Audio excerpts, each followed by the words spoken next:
Polres Labuhan Batu ringkus tersangka pelemparan truk. Aksi pencurian sepeda motor di Jalan Denai Medan terekam CCTV. Mobil PCR milik Pemkab Langkat rusak diganti dengan unit baru.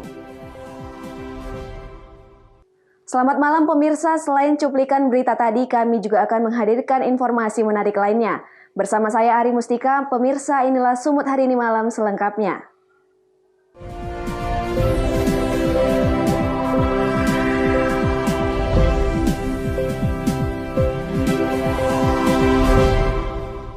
Kita ke informasi pertama pemirsa, tim gabungan Polres Labuhan Batu dan Polres Asahan berhasil meringkus tersangka pelemparan batu terhadap mobil truk yang melintas di Jalin Sum, yang videonya sempat viral di media sosial. EBS 38 tahun warga Dusun 1 Desa Tanjung Pasir, Kuala Selatan, Labuhan Batu Utara, diringkus personil tim gabungan di persembunyiannya di tengah hutan, daerah Liang Balik, Kecamatan Parsoburan, Kabupaten Toba, Sumatera Utara. Tersangka pelemparan kaca truk di Jalin Sum Ledong Barat, Kecamatan Aik Ledong, Kabupaten Asahan ini diringkus petugas saat tertidur di sebuah gubuk. Polres Labuhan Batu AKBP Denny Kurniawan menyebutkan, tersangka diringkus pihaknya bersama personel Polres Asahan di persembunyiannya di Kabupaten Toba. Dari tangan tersangka, polisi berhasil mengamankan barang bukti sepeda motor yang digunakan saat beraksi. Terkait kasus pelemparan yang terjadi beberapa hari yang lalu di jalur lintas Sumatera, tepatnya di daerah Aik Loba, kita tim gabungan dari Satreskrim Polres Labuhan Batu dan Satreskrim Polres Asahan sampai dengan hari ini masih melakukan pengejaran kepada para pelaku yang sudah kita ketahui identitasnya. Dan alhamdulillah tadi malam sudah kita bisa dapatkan salah satu seorang pelaku ya, masih di wilayah hukum Polres Labuhan Batu. Dan untuk pelaku satunya lagi kita tetap melakukan pengejaran. Dan namun kita himbau pada tersangka untuk secara proaktif menyerahkan diri kepada petugas. Dan saya berjanji akan kita melakukan dengan sangat baik. Aku sempat melarikan diri katanya Pak, artinya ya, salah satunya. Jadi setelah melakukan kejahatannya dan kemudian perbuatannya itu viral, ya, pelaku sudah melarikan diri dari rumahnya. Jadi yang barang bukti yang kita amankan saat ini baru keterangan tersangka, ya, dan pakaian yang digunakan oleh tersangka pada saat melakukan aksi. Nah, kemudian saat ini memang untuk proses penyidikannya sendiri dilakukan di Polsek Pulau Raja, Polres Asahan.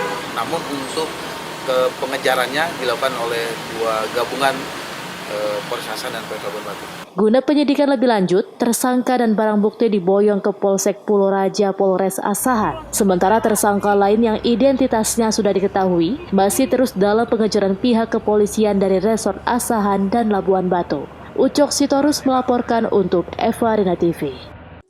Sementara itu pemirsa, tim Satuan Reserse Narkoba Polres Tanah Karo berhasil menangkap para tersangka penyalahgunaan narkotika jenis sabu-sabu dan ganja. Para tersangka terancam kurungan penjara maksimal seumur hidup. Tim Satuan Reserse Narkoba Polres Tanah Karo berhasil mengamankan 8 tersangka penyalahgunaan narkotika jenis sabu-sabu dan ganja. Kedelapan tersangka ditangkap dari beberapa lokasi terpisah di wilayah Kabupaten Karo. Salah seorang diantaranya wanita. Dalam pengungkapan, petugas mengamankan barang bukti narkotika jenis sabu-sabu seberat 13,76 gram dan 36 gram ganja kering, serta 20 batang ganja dengan ketinggian 50 hingga 200 cm siap panen. Menurut Kasat Narkoba Polres Tanah Karo, pengungkapan ini menindaklanjuti program Kapolri dalam pemberantasan narkoba. Ungkapan sebanyak 6 laporan polisi tersebut merupakan hasil penangkapan pada minggu kedua bulan Maret tahun 2021. Dirinya juga menyebutkan akan melakukan pengembangan kepada para tersangka. Siap, kalau untuk perkaranya sendiri berapa LP nih benar? Ini keseluruhan ada 6 LP. Siap. Kemudian dari ke 7 tersangka ini ada satu wanita nih benar. Itu merupakan penggunakah atau seperti apa? Baik, untuk tersangka wanita yang kami amankan ini di perkara yang sama ada 2 tersangka. Satu tersangka laki-laki, satu tersangka wanita ini sampai saat ini kami duga masih sebagai pengguna. Untuk pasal yang diterapkan kemana? Baik, untuk pasal yang kami pasalkan kepada tersangka di 6 kasus yang kami tangani ini, kami persilakan pasal 111, 112, 114 Undang-Undang Nomor 35 Tahun 2009 tentang narkotika dengan ancaman minimal 4 tahun, maksimal seumur hidup. Para tersangka terancam Undang-Undang Nomor 35 Tahun 2009 tentang narkotika dengan ancaman hukuman 4 tahun hingga seumur hidup. Chandra Bukit melaporkan untuk Evarina TV. Kita ke informasi lainnya, pemirsa. Seorang pasien terkonfirmasi positif COVID-19 di kota Sibolga meninggal dunia usai menerima perawatan medis selama 1 hari di Rumah Sakit Umum Daerah FL Tobing Sibolga. Diketahui sebelumnya pasien berinisial CP tersebut dibawa ke Rumah Sakit FL Tobing pada 15 Maret lalu dengan keluhan penurunan kesadaran, muntah-muntah, dan tensi darah yang tinggi. Petugas kemudian melakukan perawatan medis dan rapid test antigen kepada pasien. Dari hasil pemeriksaan pasien dinyatakan positif COVID-19. Pada 16 Maret sekitar pukul 4 sore, pasien dinyatakan meninggal dunia. Satgas COVID-19 Kota Sibolga selanjutnya melaksanakan pemakaman sesuai protokol kesehatan COVID-19 kepada pasien dan melakukan tracking kepada keluarga pasien untuk memutus mata rantai penyebaran COVID-19. Ya, jadi dapat kami sampaikan bahwa kemarin memang di Rumah Sakit FL Tobing Sibolga ada salah seorang pasien COVID-19 yang meninggal dunia. Awalnya sehari sebelumnya pasien ini dengan inisial CP diantar abang becak ke rumah sakit dengan gejala penurunan kesadaran dan muntah. Kemudian tensi darah sekitar 200/120 mm/Hg. Jadi lalu dilakukan perawatan dan penanganan kepada yang bersangkutan, sekaligus dilakukan rapid antigen COVID. Dari hasil diperoleh positif, lalu diisolasi, dan kejadian kemarin pukul 16 WIB meninggal dunia pasien ini.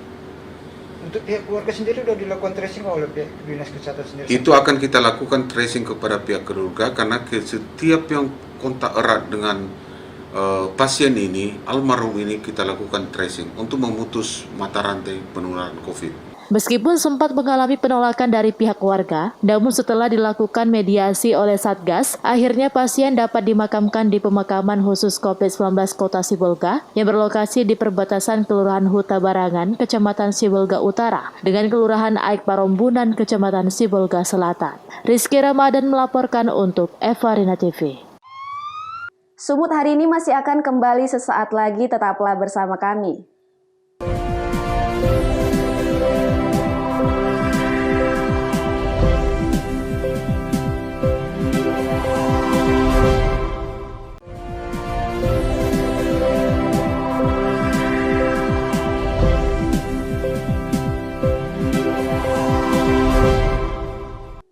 Terima kasih masih bersama kami. Pemirsa, modus pura-pura membeli amplop, pelaku curanmor berhasil membawa kabur sepeda motor milik pengusaha fotokopi di Jalan Denai, Kota Medan, Sumatera Utara. Aksi pelaku terekam kamera CCTV toko. Pencurian sepeda motor Matic pemilik toko fotokopi tersebut terjadi di Jalan Denai, Simpang Jalan Mandala, Medan. Aksi pelaku terekam kamera CCTV yang ada di dalam toko. Awalnya pelaku berpura-pura membeli amplop. Setelah membeli amplop, pelaku yang belum diketahui identitasnya tersebut kemudian keluar dari dalam toko dan berhasil membawa kabur sepeda motor yang terparkir di depan toko. Korban mengatakan pelaku sempat masuk ke dalam toko untuk melihat situasi dan melihat korban sendiri di dalam toko. Nah, jadi dia pura-pura beli amplop ya. Sebenarnya dia bilang, "Kak, ada map," katanya. "Map yang mana? Warna apa?" Terus dibilang, yang ini Kak, ditunjuknya amplop gitu kan. Yang ini Kak, dia bilang map tapi yang ditunjuknya amplop. Jadi ya udah dikasih amplopnya. Habis itu nggak lama kemudian dia dari samping sini ngambilnya. Dari samping baru tinggal dilarikannya kereta kami. Kereta kami tuh masih baru keretanya, baru beli lah, baru 6 bulan dipakai. Kasus tersebut kini sudah dilaporkan pemilik motor ke Polsek Medan Area, namun hingga kini pelaku belum tertangkap. Agar semua warga mengetahui pelaku pencurian sepeda motornya, pemilik toko memasang wajah pelaku di dalam etalase toko. Wahyu Pratama melaporkan untuk Evarina TV. Masih dari Kota Medan, pemirsa, 7 orang korban bom bunuh diri yang terjadi di Polrestabes Medan pada 13 November 2019 silam menerima kompensasi berupa sejumlah uang dari Lembaga Perlindungan Saksi. Pemberian kompensasi dilakukan di Mapolrestabes Medan oleh Wakil Ketua LPSK Edwin Partogi Pasaribu. Ketujuh korban bom bunuh diri yang menerima kompensasi dari Lembaga Perlindungan Saksi antara lain Kompol Abdul Mutolib, Kompol Sarponi, Aibtu Deni Hamdani, Bribka Juli Chandra, AKBP Romadoni Sutarjo, kemudian Ihsan Mulyadi Siregar, seorang warga sipil, dan Richard Purba yang berstatus sebagai pekerja harian lepas. Seluruhnya ialah korban dari bom bunuh diri yang terjadi di Mapolrestabes Medan pada 13 November 2019 lalu. Di mana aksi terjadi saat sejumlah petugas sedang melaksanakan apel pagi. Mereka tiba-tiba terkejut dengan adanya ledakan dahsyat dari arah depan kantin dan disertai gumpalan asap putih tebal. Aksi terorisme tersebut sempat terekam kamera CCTV milik Mapolrestabes Medan. Wakil Ketua Lembaga Perlindungan Saksi dan Korban, Edwin Partogi Pasaribu, mengatakan kedatangannya ke Kota Medan untuk memberikan kompensasi kepada 7 korban peristiwa terorisme di Polrestabes Medan di tahun 2019.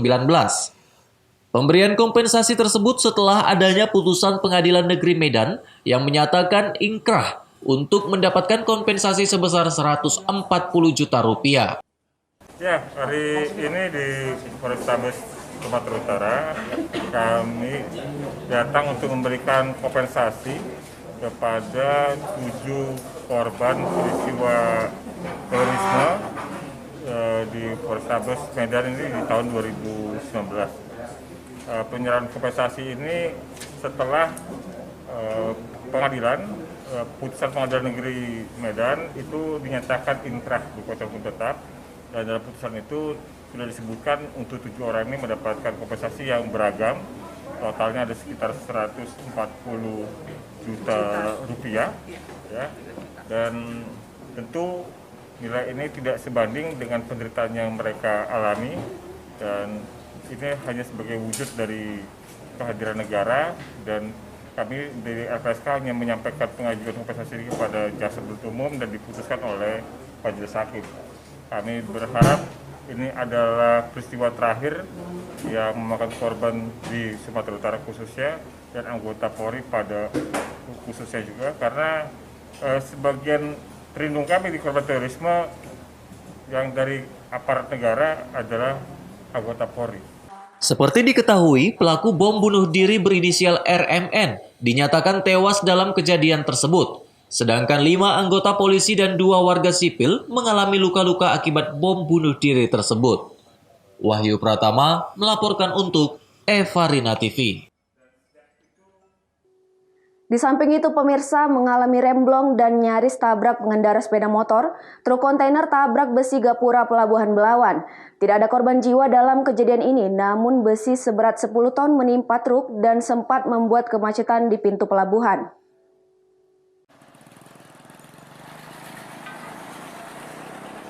Kecelakaan tunggal truk kontainer menabrak besi gapura pintu keluar masuk Pelabuhan Belawan di kawasan Jalan Pelabuhan Raya, Kecamatan Medan Belawan, Sumatera Utara. Truk kontainer yang hendak keluar pelabuhan Terminal Peti Kemas Belawan ini hancur di bagian kaca depan setelah menabrak tiang besi gapura pintu keluar masuk pelabuhan yang belum rampung dan minimnya tanda rambu lalu lintas. Tidak ada korban jiwa dalam kejadian ini. Namun besi seberat hampir 10 ton tersebut jatuh memakan badan jalan dan mengganggu keluar masuk truk yang hendak bongkar muat di Pelabuhan Belawan. Besi berhasil dievakuasi setelah petugas pelabuhan menurunkan 2 unit alat berat. Salah satu warga mengatakan belum diketahui penyebab kejadian kecelakaan tersebut, namun diduga truk mengalami remblong dan nyaris menabrak pengendara lain. Helnya dia datang dari sana, rupanya belum remnya, dia jadinya ditabraknya lain. beceknya daripada nabrak orang nanti kan. Itu maksud dia. Tabraknya tiang itu ya? Nah, tiang itulah tetap. Kenceng juga mobilnya katanya? Enggak lah katanya. Tapi kok patah juga sih berarti ya? Memang dia abal-abal apanya dia tuh. Oh, besinya abal-abal ya? Kan baru bikinnya itu. Baru dibikin ya? Iya, belum laku di Sopir truknya sendiri kemana, Bu? apa dibawa ke jaksa. Tadi sempat dibawa ke jaksa ya? Si Sarip tadi, ya dibawa ke Itu jaksa. bangunan siapa, Bu? Lindu. Kini sopir truk telah diamankan Polres Pelabuhan Belawan guna pemeriksaan penyebab kecelakaan tunggal tersebut. Wahyu Pratama melaporkan untuk Evarina TV. Sumut hari ini masih akan kembali sesaat lagi, tetaplah bersama kami.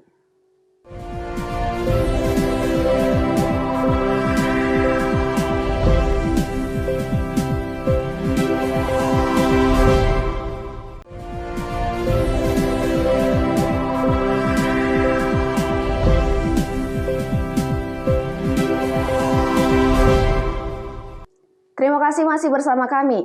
Pemirsa, Menteri Koordinator Bidang Pembangunan Manusia dan Kebudayaan Republik Indonesia berkunjung ke Kabupaten Nias Utara, Kepulauan Nias, Sumatera Utara. Kunjungan tersebut upaya menurunkan angka stunting sesuai instruksi Presiden Joko Widodo. Saat ini Menteri Koordinator Bidang Pembangunan Manusia dan Kebudayaan Republik Indonesia sedang melakukan kunjungan kerja di seluruh kabupaten kota di Kepulauan Nias, termasuk di Kabupaten Nias Utara. Tujuan utama dalam kunjungan kerja Menko PMK ini adalah terkait upaya menurunkan angka stunting yang terus meningkat di Indonesia, karena saat ini secara nasional telah mencapai 27,6%. Berdasarkan instruksi Presiden Republik Indonesia Joko Widodo bahwa angka stunting harus menurun menjadi 14% hingga pada tahun 2024 mendatang. Dalam kurun waktu 1,5 tahun lagi, Menko PMK terus berupaya dengan mengunjungi langsung lokasi fokus stunting di beberapa daerah termasuk di Kabupaten Nias Utara. Menko PMK Republik Indonesia Muhadjir Effendi mengatakan, ke depan penanganan stunting akan ditangani secara khusus oleh Badan Kependudukan dan Keluarga Berencana Nasional. Ya, secara umum di Nias Utara kalau melihat sampel yang ada tadi ini sudah berjalan dengan baik. Koordinasi di tingkat bawah, baik itu yang berada di bawah Kementerian Sosial, Kementerian Desa, BKKBN, Kementerian Kesehatan, semua sudah saling berkoordinasi, bersinergi untuk khususnya untuk menangani stunting. Mudah-mudahan dalam waktu yang tidak lama Nias Utara khususnya dan Kepulauan Nias bisa keluar dari status sebagai daerah atau kabupaten rawan stunting. Ya, koordinasi di lapangan ini kemarin terlalu banyak tangan, karena itu nanti Presiden sudah memerintahkan supaya harus ada satu yang bertanggung jawab, sehingga Presiden nanti minta pertanggungjawabannya jelas. Menko PMK Republik Indonesia yang datang ke Nias Utara bersama dengan rombongan Menteri Pemberdayaan dan Perlindungan Anak, Kepala Badan Kependudukan dan Keluarga Berencana, Kementerian Sosial, dan Kementerian Desa Pembangunan Daerah Tertinggal dan Transmigrasi. Mereka melakukan dialog kepada bidan desa, penerima PKH, dan BPNT. Bupati Nias Utara Marcelinus Ingati Nazara mengaku siap menggunakan anggaran pemerintah Kabupaten Nias Utara untuk menurunkan angka stunting.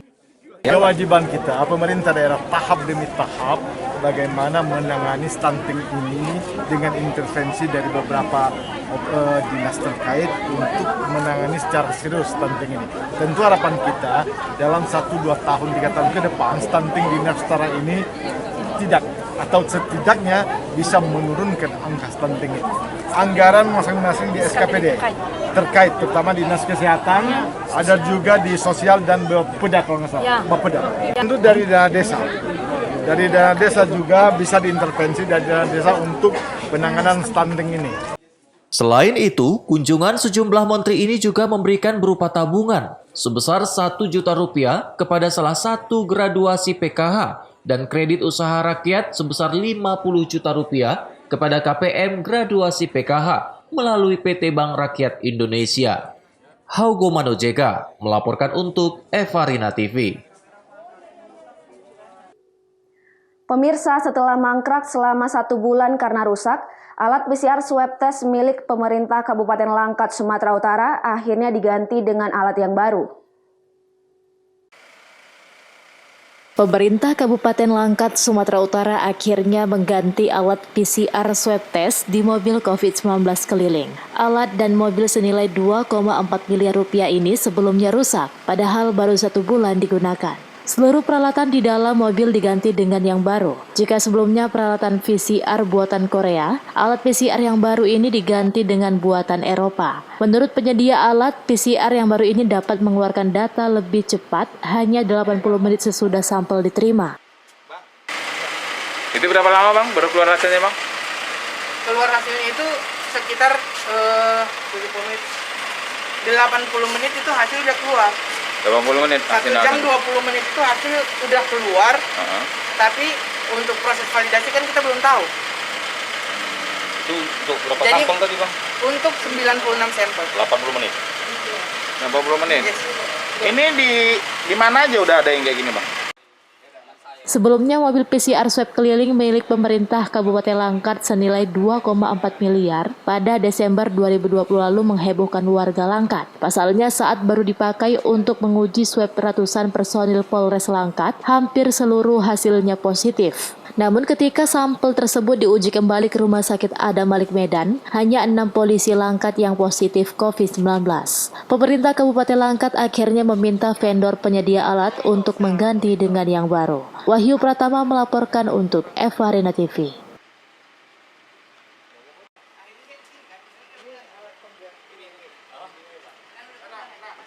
Pemirsa, demikianlah rangkaian informasi dalam Sumut hari ini malam. Saya Ari Mustika mewakili kerabat kerja yang bertugas pamit undur diri. Terima kasih atas kebersamaan Anda dan sampai jumpa.